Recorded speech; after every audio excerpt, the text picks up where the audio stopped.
He is a wondrous student of all media, music, movies, television, streaming. Let me tell you, the guy has been writing for major publications for years. He himself a writer of screenplays. We have him on Fridays with a review of what's going on in the streaming and television and film world. He comes and goes on a rainbow. The great culture blaster, Michael Snyder, everyone. How humbling to follow the trivialities of Friday, fabulous Florida. all kidding aside, it's an honor to be on the same program as the likes of the esteemed Jim Avila and the eloquent Anthony Davis. You know, Mark, as a Warriors devotee, I wasn't a big fan of Anthony Davis when he was on the Lakers. But ever since he was traded, I cannot get enough of him. That is a reference to the great basketball player who now finds himself. He's on the Pelicans, is he not? On the where is that? Where he is, Commish? I think he's in New Orleans. He was in that infamous Luka Doncic trade. He's in Dallas. Oh, my goodness. Wow. Well, that confused the hell out of me. But it's been a rough couple of days. What do you expect, especially with the news of CBS Paramount's cancellation of Colbert? Come next May, it will be the truly late show, RIP. You know, they don't want any dissenting voices out there. You're so right that Project 2025 has got the country in a death grip.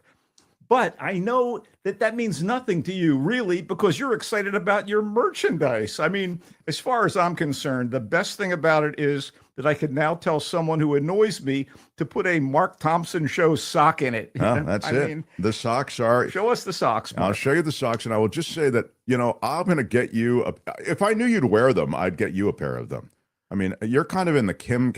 category. Look, Kim is, you know, she can't say enough disparaging, questionable things, but you're more supportive. But the socks are pretty terrific. They look good. They look good. For those of you who are on the YouTube feed, you can see that they are a high quality product. But I'm all about my Mark Thompson Show mug. That's all I've ever needed. And as long as it has Coachella Valley coffee in it, I'm a happy camper. Anyhow, Mark, Kim wants to say something. Go ahead. Not go that ahead, disparaging. I did say that I like the cardigan. I like the zip up featured here. Yeah, she wasn't disparaging about everything. I'm just not a fan of the socks. That's all She's I'm not saying. a sock Considering the person. state of America, my ass. Yeah, considering the state of America, this is socks. It's like happy talk idiocy. Let's get on to what really matters. The only reason I'm here is because you are a friend. All right, it is go ahead. So great to be back in Los Angeles, especially since this weekend has a couple events I'm looking forward to attending. Before we get to the movies, one of these is the latest multi-artist opening at Corey Helford Gallery on Anderson Street in the Warehouse District this Saturday night from 7 to 11. Wow. I love the gallery. It frequently showcases pop surrealism.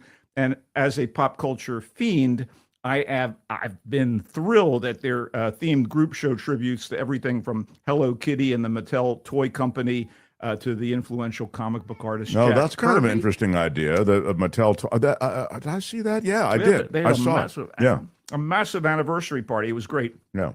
The really big deal, though, is Sunday, the 20th anniversary of the Grand Ole Echo concert series at the Echo nightclub in Echo Park, of course, on Sunset Boulevard. Grand Ole Echo is devoted to Americana, which is the blend of folk, country, and roots rock music I love so much. It's guest curated by Kim Grant and Liz Garrow, a couple of the original producers and bookers of the Grand Ole Echo. And the anniversary bash will be headlined by the wonderful, dulcet-voiced queen of L.A. Americana. And you've had her on the show, Mark, Leslie Stevens, one She's of my terrific. favorites. Yeah. And Gwendolyn, Smoke Holler, the Heartstring. It's going to be great. I did want to get all that in. And let's get down to brass tacks, shall we? Yeah, I think that's a good idea. Everything is going extremely well. Okay, let's kick it off with, I have to, a little mea culpa. The new reboot of I Know What You Did Last Summer is a horror franchise, and it's coming back as of today in theaters. And I could either see that movie or the new film by Ari Aster, the esteemed director, a movie called Eddington.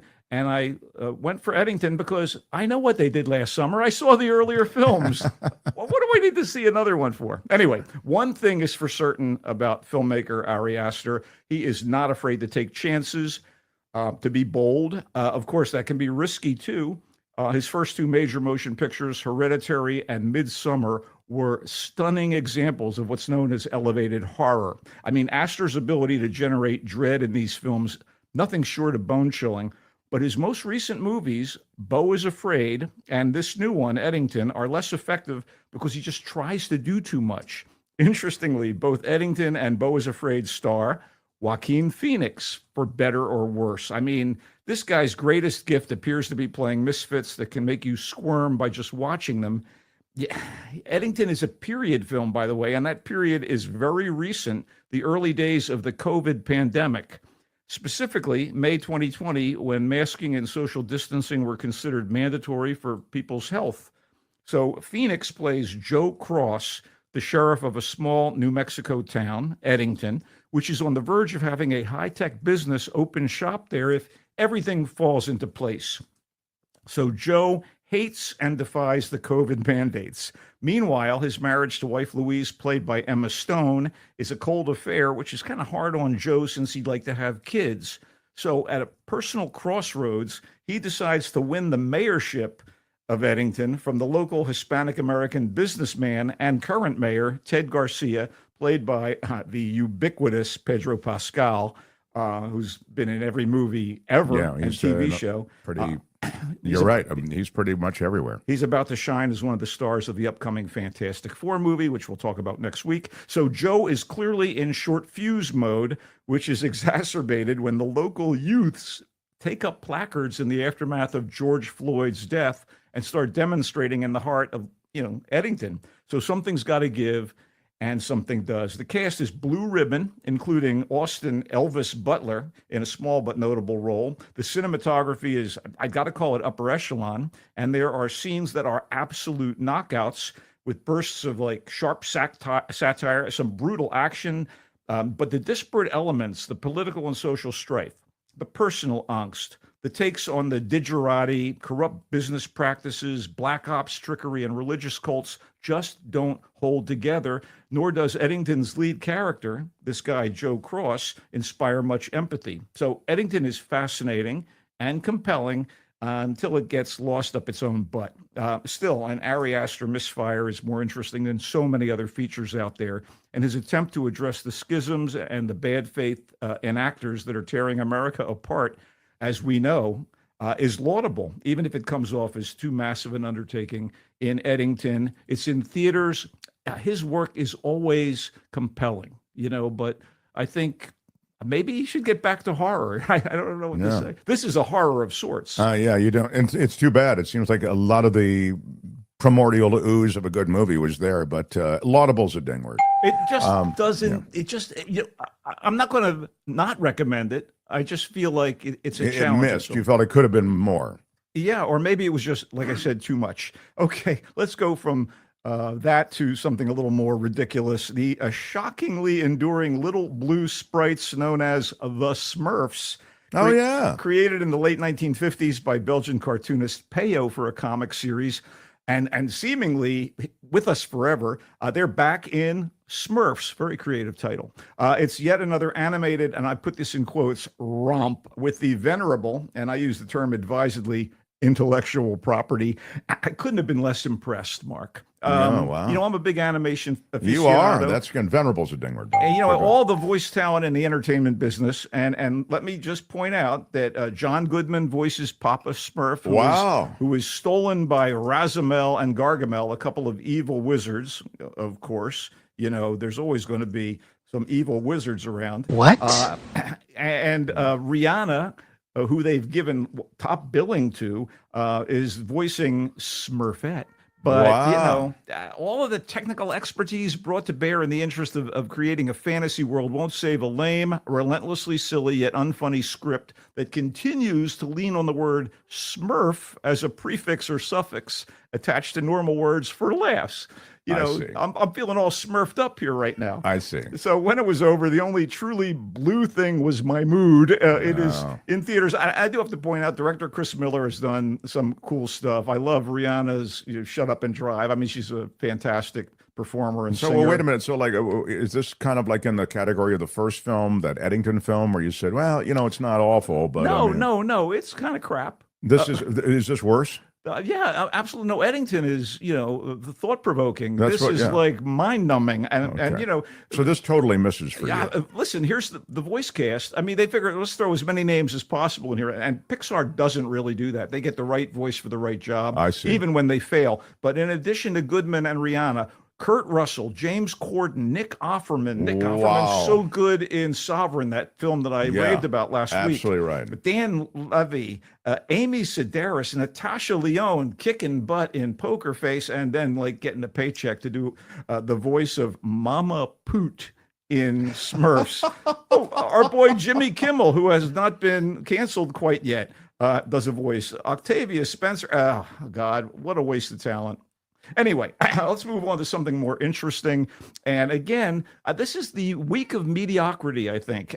Finally, Dawn has its charms for anybody who gets off on inside showbiz chicanery and loves all things Italian, like I do. I love their fashion, their architecture, their history, their cuisine. Anyway, this is just not up to the lofty standards of the masterful Italian filmmakers Fellini and De Sica, even if it's a period film partially set in and shot at the legendary Italian movie studio Cinecittà, which is where those guys made most of their films. Wow, you're really disappointed because you're such a film historian kind of person. You're saying it's but there. this still had some interest for me. Oh, okay, go ahead. Finally, Dawn, go ahead. But the time is 1950s in Rome.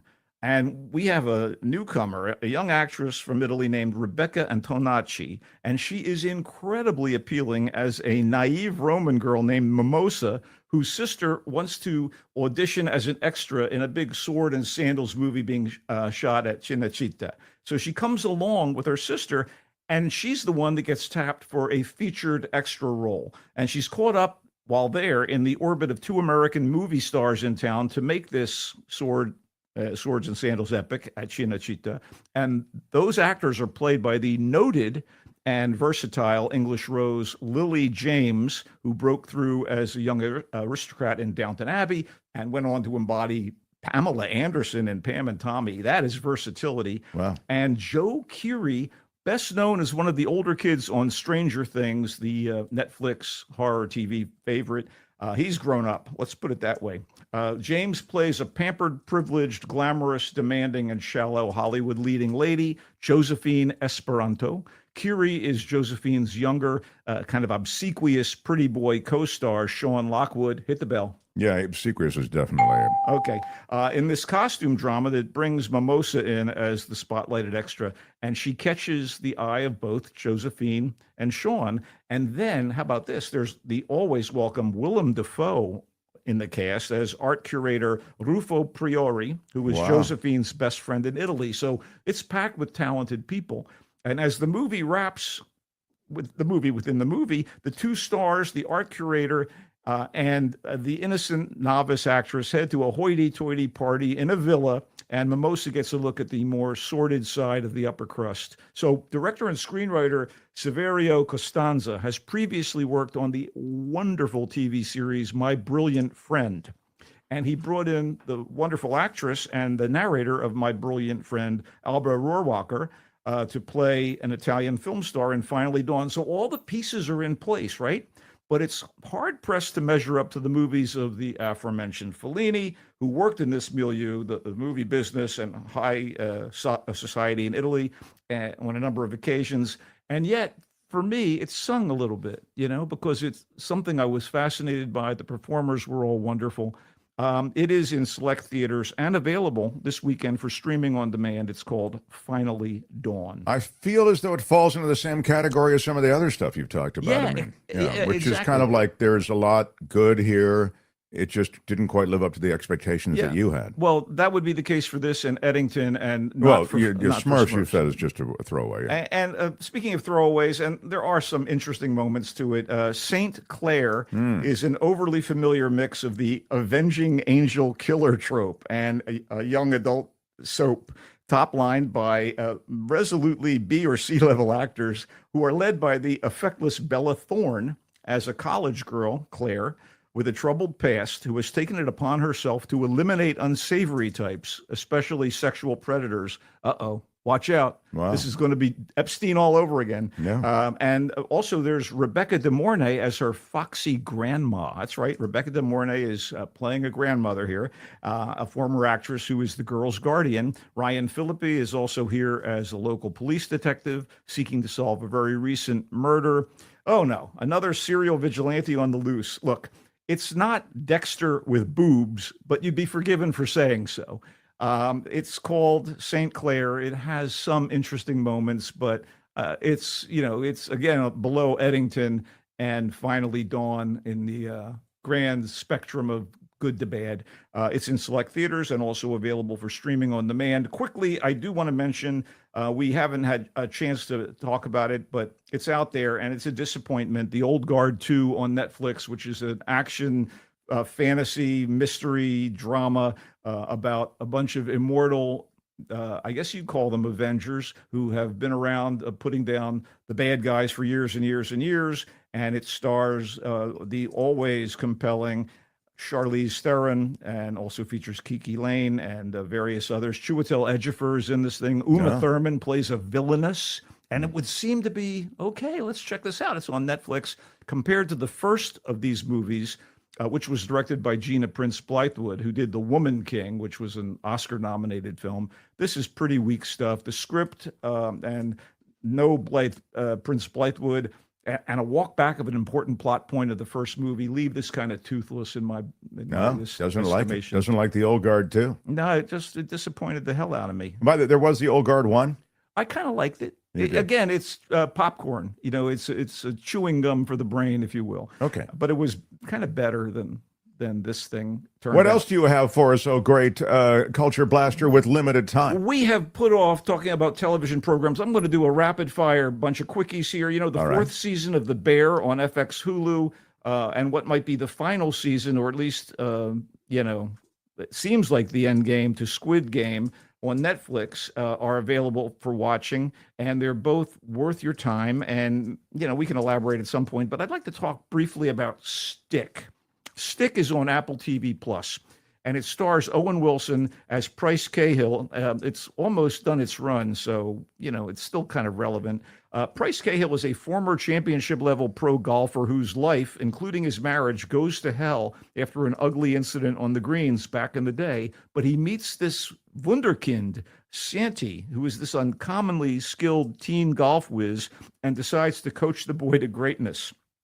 So this results in a road trip from tournament to tournament to launch Santi's career, and along for the ride is Santi's pragmatic mother, his cute and snarky non-binary caddy, Price, of course, and Price's one true friend and former caddy, Mitz, since they're traveling in Mitz's mobile home. So the interpersonal elements are funny, sometimes sweet, and even poignant, and the golf aspects of the series are very well done. And it is so great to see former Bay Area comedian turned actor turned groundbreaking podcaster Mark Maron as Mitz. And the talent behind the camera includes some of the folks behind Scrubs and the movie Little Miss Sunshine. Courtney loves Stick. I have only seen an episode. I really liked it. Yeah, it's funny. It's funny too. It's charming. I just want to wrap up with one more note. Yes, I am a big sci-fi fan. You are. And Star Trek Strange New Worlds, the best Star Trek series probably since Deep Space Nine, going back to before when Kirk took over the Enterprise. The previous captain, Christopher Pike, who was depicted in flashbacks in the original series. It's on its third season, and I have to say that Anson Mount as Captain Pike is right up there with Picard. Wow. Sir Patrick Stewart as my favorite Star Trek Enterprise captain. This is great stuff. This is the young Officer Spock, played here by Ethan Peck, grandson of Gregory Peck. Wow. And he does a lovely job. And Rebecca Romaine, long thought to be just sort of a bimbo model type turned actress, is terrific as number one, Una, who is the second in command on this. And, you put a black wig on a blonde like that, and suddenly her IQ goes up 100 points. No, anyway, I'm just kidding. I'm kidding. Rebecca Romaine is great. And my big TV crush lately, Jess Bush as Nurse Chapel, the young Nurse Chapel. She was also a character on the original series. You have the young Uhura, you have the young Scotty, and it's just so much fun to watch. I might jump on this one because most of the other stuff, I'm an originalist on this. You know, I grew up with Star Trek, the original with Shatner and Nimoy. Sure. You know, Mark, you should watch this. Also, you get a young Jim Kirk on this thing. He shows up as a in training guy. I'm telling you, it's a bundle of fun. They even added Carol Kane, the great comic actress, this year or last year as an engineer. It's on Paramount Plus. That's the only downside. Paramount is on my naughty list now after what they did to Colbert. But pretty rough. Strange New Worlds works for me. Always a pleasure to come by, Mark. And Star Trek Strange New Worlds. You can stream it on Paramount Plus. He likes it, really likes it. Says get into it. On Apple TV Plus, Stick. He likes it. He really likes it. Courtney really likes it. Former champion golfer meets the wonderkin that he coaches, and it really is both poignant, funny, and a great watch. He also mentions Squid Games. He says this is the last iteration probably of Squid Game 3. They leave a door open, by the way, Mark, by having a little tag that suggests potentially an American Squid Game. Oh, it's a Korean set show. You know the deal. The fourth season of The Bear, which is likely to be the last season of The Bear. He likes that too. I think not. They have all these dangling plot threads. They're coming back, Mark. The Old Guard 2 with Charlize Theron and Uma Thurman. He says, should have quit after The Old Guard 1. St. Clair, the Avenging Angel story. Bella Thorne, Rebecca De Mornay as the grandmother, Ryan Philippe. What could possibly go wrong? Yeah, Michael said, well, enough goes wrong that it's sort of like, so-so. Finally Dawn, the Italian pedigree that goes into this offering, had created hopes in the Culture Blaster. Lily James, Joe Curie, Willem Dafoe. He said, it doesn't quite live up to the pedigree, but the expectations. I enjoyed watching it, but yeah, you got to be straight up. It doesn't quite live up to the standards that were set by the greatest. Depressed Canadian says with a $20 super chat, Willem Dafoe is the Pedro Pascal of character actors. That is fair. We need a weird 60-something. Get me Dafoe. He said, boy, is that true. That is really a great take. I love your audience. Yeah. I want to see if there's anything else related to that before I move on. Smurfs. Yeah, finally. No, Smurfs first. Finally, Dawn, not up to the Italian film pedigree, as I was just saying, but you do get a chance to see all those actors I mentioned. Smurfs with John Goodman voicing Papa Smurf, Rihanna voicing Smurfette, all of the other actors who wanted a big payday voicing all the other stuff. It misses. Don't waste your time. And he started with Eddington. Ari Aster written and directed. Joaquin Phoenix, Pedro Pascal, Emma Stone. He said, there's just, again, so much stuff there that could be good, that isn't bad, and even is a little thought-provoking. Surely. But you really are... You're doomed by your own expectations, Culture Blaster. In this case, that's absolutely true. You really want a lot, and somehow you get. It sounds to me like that was maybe a B- or B. I would say C+, B-. Hey, look, Astor is a true original. I'm glad that he's out there making movies. Maybe the next one will be up to the standards of his first two. Michael, I like to read your stuff in addition to hear your stuff, and I can read it at thevoicesf.org.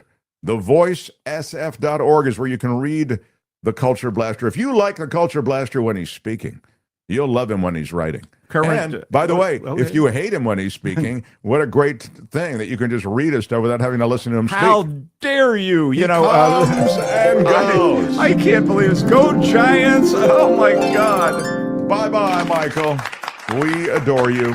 We adore you. I cannot be ever disabused of my great Michael Snyder. The Mark Thompson Show.